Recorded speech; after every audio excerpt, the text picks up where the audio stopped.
In his corner, Roberto Duran.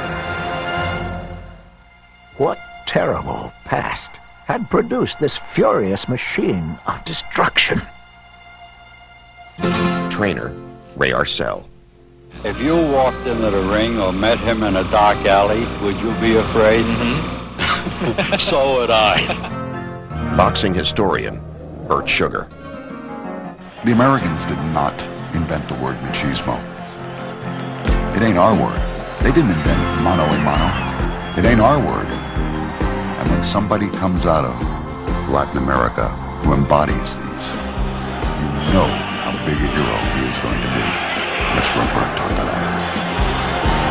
Trainer, Nestor Quiñones. People think of him as a mayor, like he's in public office. Once, when I was at his house, there were lines of people asking him for favors, and he was helping everyone. He told me that week alone, he had given away $10,000. He never asked anyone how they would use it. Roberto loves poor people, and being able to help them motivated him, because he suffered a lot when he was young. When he made money, he gave it to those who needed it. Born 1951, Duran was raised in squalor in a Panama City barrio. Home, one room, resembled a tiny open-ended storefront. It was hardly large enough for the 8 Duran children, so Roberto often slept in the streets and found his meals in garbage cans. He became a petty criminal, but was also engaging, a pleasing character out of a Dickens novel. Duran's manager, Carlos Aleta. Thank you very much, Roberto. Mano de vida Duran. I met him when he was 12 years old. I was in my garden, and he entered into my house to steal some coconuts. So I grabbed him, and I tell him, "What are you doing here?" He said, "Well, I want some coconut here." And he was so funny and so gracious. Then I invited him to eat with me that day.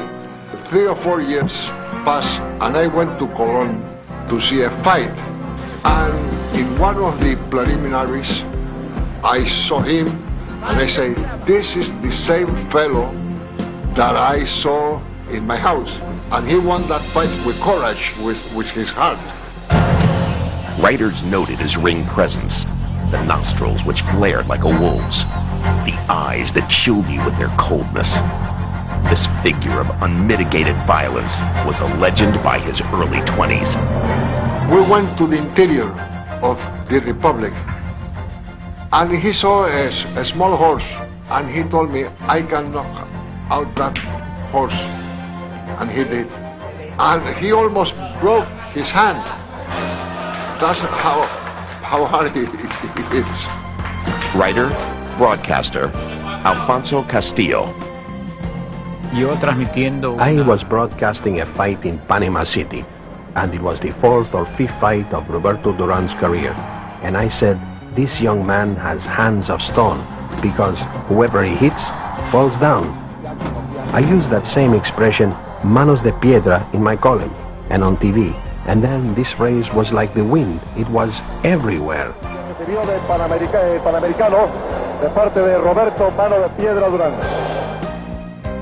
Without peer in Latin America, Duran brought his hands of stone to New York in 1971, his first trip to the United States. Confidant, Luis Enriquez. We left him at the hotel in front of the garden, and when we came back, Duran wasn't in the room. 12, 1, 2, 3, 4 o'clock, no Duran. Well, around 4:30, 4:45, Duran came up the room. We were all excited. "Where were you?" He said, "I was across the street, looking at the girls." And then Mr. Aleta said to him, "You must be crazy. You know, you're fighting in the greatest building ever been made about boxing. And you're fighting a tough guy." He said, "Carlos, stop worrying. When the first bell rings, I'm gonna fight him, knock him out, and after that, I want some ice cream and some steak." And that's exactly what happened. 1972, he was back in New York to fight lightweight champion Ken Buchanan. You mean you were looking for a knockout? Yeah. Buchanan went down after the bell. The fight has been stopped, and the winner, and new lightweight Panama's international sports star, Duran ran his record to an astonishing 82-1, propelled by a fury few ever possess. It was unleashed in 1980 against Sugar Ray Leonard, the welterweight champion. Duran and I was in his home, and we were watching the news. Sugar Ray Leonard, Sugar Ray Leonard, Sugar Ray Leonard. And all the money he was going to make. And I saw Duran's eyes, and Duran's physical expression changed to a mean. I would say mean enough to the point that you never saw it in the ring. And he said, I hate him. I'm going to beat the living S out of him. I said, don't hate him. He hasn't done anything to you. It's the system in America that is doing that. But we will defeat him, and in defeating him, we will defeat the system.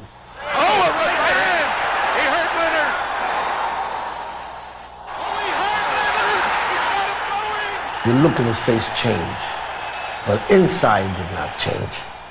Is Leonard the best you ever fought? See? Then, the rematch. It ended curiously, Duran saying, no mas. Afterward, a diversion was created. Luis Enriquez. I said, Duran, the fight is over, but what happened to you? He said, listen, nothing happened to me. But you know, you're smart, invent something. So I said, well, I saw you touching your stomach. He said, oh yeah, well, you know, I had a little pain, but the heat didn't do it. It's just that food that I ate. I said, well, you had cramps. Well, Howard Cosell was approaching me for the interview. So Cosell jumped at it right away, and I jumped with the answer right away. That was the cramps. But Duran didn't have any cramps. I can tell you that very honestly and sincerely, to you and to the world. He just quit, and that was it. Promoter, Bob Arum. Roberto Duran, after the No Mas fight, became a pariah. He was despised by most of his countrymen, but darn, when he beat Davey Moore to win the junior middleweight title, and he came back to Panama on that private plane that the president sent him. And that crowd at the airport greeted him, where there were more people than come out to watch the Pope. Amends were made, and Duran went back into the annals of Panamanians as their greatest hero. His reputation restored, now Duran's self-indulgence, astounding weight gains between bouts, has led to his demise. The partying makes headlines, but his unceasing charity, that does not make the news. Alfonso Castillo. Esteban de Jesus was dying from AIDS, and Roberto went to the hospital in Puerto Rico to see him. He admired Esteban. They had fought 3 times, and de Jesus was the first boxer to defeat him. They became great friends. When he took Esteban in his arms, Duran was crying. Esteban died weeks later. Luis Enriquez. He spent like 75 hours buying food for about 10 kids that were begging money. And he was crying. You could see that he was related to his past.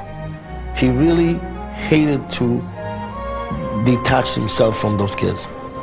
But as I drove, he kept looking back.